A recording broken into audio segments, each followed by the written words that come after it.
Welcome to Lovins Reads Lovecraft. All I brought over today was this Black & Decker coffee maker that my sister gave me.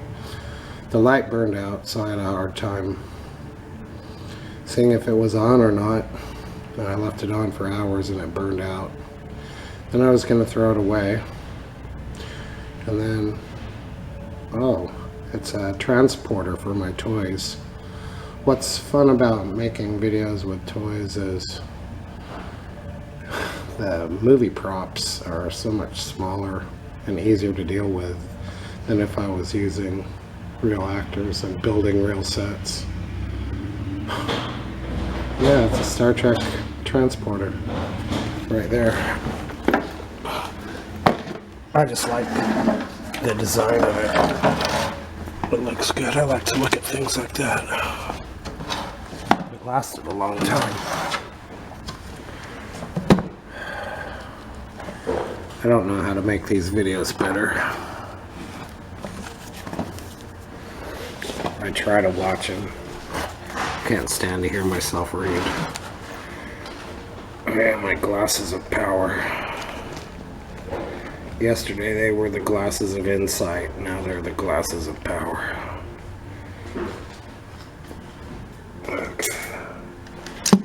There they are. They have little lights on them, you know. Good in a bar. Can't see in there. Anyway, even if I had good eyes. So we're continuing on with Old Bugs.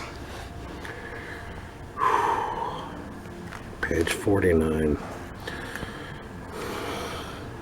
I do not think that many of Sheehan's regular patrons will ever forget the day that young Alfred Trevor came. He was rather a find, a rich and high-spirited youth who would go the limit in anything he undertook. At least, that was the verdict of Pete Schultz, Sheehan's runner, who had come across the boy at Lawrence College in the small town of Appleton, Wisconsin. Trevor was the son of prominent parents in Appleton. His father, Carl Trevor, was an attorney and citizen of distinction, whilst his mother had made an enviable reputation as a poetess under her maiden name of Eleanor Wing. Alfred was himself a scholar and poet of distinction, though cursed with a certain childish irresponsibility which made him an ideal prey for Sheehan's runner.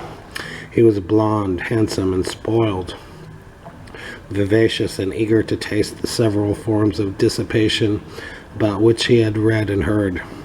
At Lawrence, he had been prominent in the mock fraternity of Tapa Tapa Keg, where he was the wildest and merriest of the wild and merry young roisterers. But this immature collegiate frivolity did not satisfy him. He knew deeper vices through books, and he now longed to know them at first hand.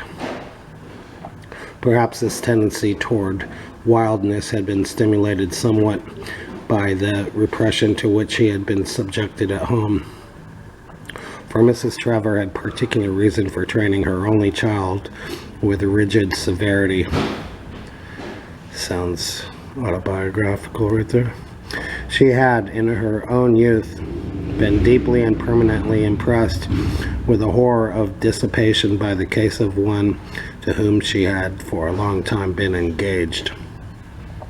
Young Galpin, the fiancé in question, had been one of Appleton's most remarkable sons.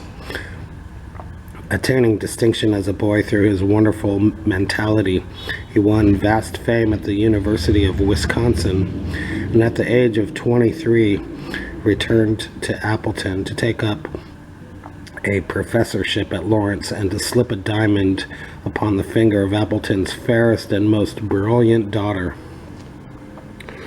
For a season all went happily, till without warning the storm burst. Evil habits, dating from a first drink taken years before in woodland seclusion, made themselves manifest in the young professor. and only by a hurried resignation did he escape a nasty prosecution for injury to the habits and morals of the pupils under his charge. His engagement broken, Galpin moved east to begin life anew. But before long, Appletonians heard of his dismissal in disgrace from New York University, where he had obtained an instructorship in English. Galpin now devoted his time to the library and lecture platform, preparing volumes and speeches on various subjects connected with belles lettres, and always showing a genius so remarkable that it seemed as if the public must sometime pardon him for his past mistakes. His impassioned lectures in defense of Villon, Poe, Verlaine, and Oscar Wilde were applied to himself as well. And in the short Indian summer of his glory, there was talk of a renewed engagement at a certain cultured home on Park Avenue. But then the blow fell, a final disgrace, compared to which the others had been as nothing, shattered the illusions of those who had come to believe in Galpin's reform. And the young man abandoned his name and disappeared from public view. Rumor now and then associated him with a certain Consul Hastings, whose work for the stage and for motion picture companies. Wow, it's the first time I ever saw him mention anything about film. Motion picture companies attracted a certain degree of attention because of its scholarly breadth and depth, but Hastings soon disappeared from the public eye, and Galpin became only a name for parents to quote in warning accents. Eleanor Wing soon celebrated her marriage to Carl Trevor, a rising young lawyer, and of her former admirer retained only enough memory to dictate the naming of her only son and the moral guidance of that handsome and headstrong youth. Now, in spite of all that guidance, Alfred Trevor was at Sheehan's and about to take his first drink. "Boss," cried Schultz as he entered the vile-smelling room with his young victim, "meet my friend Al Trevor. Be a little sport up at Lawrence. That's in Appleton, Wisconsin, you know. Some swell guy, too. His father's a big corporation lawyer up in his burg, and his mother's some literary genius. He wants to see life as she is. Wants to know what the real lightning juice tastes like. So just remember, he's my friend and treat him right." As the names Trevor, Lawrence, and Appleton fell on the air, the loafers seemed to sense something unusual. Perhaps it was only some sound connected with the clicking balls of the pool tables or the rattling glasses that were brought from the cryptic regions in the rear. Perhaps only that, plus some strange rustling of the dirty draperies at the one dingy window. But many thought that someone in the room had gritted his teeth and drawn a very sharp breath. "Glad to know you, Sheehan," said Trevor in a quiet, well-bred tone. "This is my first experience in a place like this, but I am a student of life, and I don't want to miss any experience. There's poetry in this sort of thing, you know, or perhaps you don't know, but it's all the same." "Young feller," responded the proprietor, "you come to the right place to see life. We got all kinds here, real life and a good time. The damn government can try to make folks good if it wants to, but it can't stop a feller from hitting her up when he feels like it. What do you want, feller? Booze, coke, or some other sort of dope? You can't ask for nothing we ain't got." I bet you would say that. It was at this point they noticed a cessation in the regular monotonous strokes of the mop. "I want whiskey, good old-fashioned rye," exclaimed Trevor enthusiastically. "I'll tell you, I'm good and tired of water after reading of the merry bouts fellows used to have in the old days." I can't read an Anacreontic without watering at the mouth, and it's something a lot stronger than water that my mouth waters for. Anacreontic? What the hell's that? Several hangers-on looked up as the young man went slightly beyond their depth. But the bank defaulter undercover explained to them that Anacreon was a gay old dog who lived many years ago and wrote about the fun he had when all the world was just like shins. Let me see, Trevor, continued the defaulter. Didn't Schultz say your mother is a literary person too? Yes, damn it, replied Trevor, but nothing like the old Tien. She's one of those dull, eternal moralizers that try to take all the joy out of life. Namby-pamby sort. Ever heard of her? She writes under her maiden name of Eleanor Wing. Here it was that old Bugs dropped his mop. Well, here's your stuff, announced she jovially as a tray of bottles and glasses was wheeled into the room. Good old rye, and as fair as you can find anywheres in Chicago? The youth's eyes glistened and his nostrils curled at the fumes of the brownish fluid which an attendant was pouring out for him. It repelled him horribly and revolted all his inherited delicacy, but his determination to taste life to the full remained with him, and he maintained a bold front. But before his resolution was put to the test, the unexpected intervened. Old Bug, springing up from the crouching position in which he had hitherto been, leaped at the youth and dashed from his hands the uplifted glass, almost simultaneously attacking the tray of bottles and glasses with his mop, and scattering the contents upon the floor in a confusion of odoriferous fluid and broken bottles and tumblers. Numbers of men, or things which had been men, dropped to the floor and began lapping at the puddles of spilled liquor, but most remained immovable, watching the unprecedented actions of the barroom drudge and derelict. Old Bug straightened up before the astonished Trevor, and in a mild and cultivated voice said, "Do not do this thing. I was like you once, and I did it. Now I am like this." "What do you mean, you damned old fool?" shouted Trevor.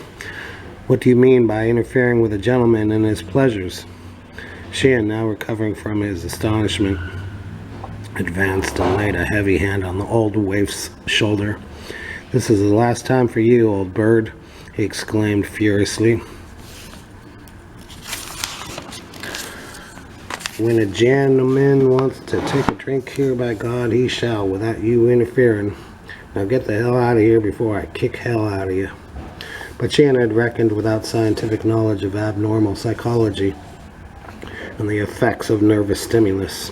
Old Bugs, obtaining a firmer hold on his mop, began to wield it like the javelin of a Macedonian hoplite, and soon cleared a considerable space around himself, meanwhile shouting various disconnected bits of quotation, among which was prominently repeated, "The sons of Belial, blown with insolence and wine." The room became pandemonium, and men screamed and howled in fright at the sinister being they had aroused. Trevor seemed dazed in the confusion and shrank to the wall as the strife thickened. "He shall not drink! He shall not drink!" Thus roared Old Bugs as he seemed to run out or rise above quotations. Policemen appeared at the door, attracted by the noise, but for a time they made no move to intervene. Trevor, now thoroughly terrified and cured forever of his desire to see life via the vice route, edged closer to the blue-coated newcomers. Could he but escape and catch a train for Appleton, he reflected, he would consider his education and dissipation quite complete. Then suddenly Old Bugs ceased to wield his javelin and stopped still, drawing himself up more erectly than any denizen of the place had ever seen him before. "Ave Caesar mortuoris te saluto," he shouted, and dropped to the whiskey-reeking floor, never to rise again. Subsequent impressions will never leave the mind of young Trevor. The picture is blurred but ineradicable. Policemen plowed a way through the crowd, questioning everyone closely, both about the incident and about the dead figure on the floor.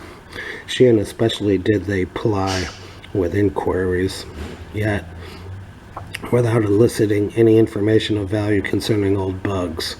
Then the bank defaulter remembered the picture and suggested that it be viewed and filed for identification at police headquarters. An officer bent reluctantly over the loathsome, glassy-eyed form and found the tissue-wrapped cardboard, which he passed around among the others. "Some chicken," leered a drunken man as he viewed the beautiful face, but those who were sober did not leer, looking with respect and abashment at the delicate and spiritual features. No one seemed able to place a subject, and Al wondered that the drug-degraded derelict should have such a portrait in his possession. That is, all but the bank defaulter, who was meanwhile eyeing the intruding bluecoats rather uneasily. He had seen a little deeper beneath old Bug's mask of utter degradation. Then the picture was passed to Trevor, and a change came over the youth. After the first start, he replaced the tissue wrapping around the portrait, as if to shield it from the sordidness of the place. Then he gazed long and searchingly at the figure on the floor, noting its great height and the aristocratic cast of features, which seemed to appear now that the wretched flame of life had flickered out. "No," he said hastily, as the question was put to him. He did now know the subject of the picture. It was so old, he added, that no one could not be expected to recognize it. But Alfred Trevor did not speak the truth, as many guessed when he offered to take charge of the body and secure its interment in Appleton. Over the library mantel in his home hung the exact replica of that picture, and all his life he had known and loved its original, for the gentle and noble features were those of his own mother.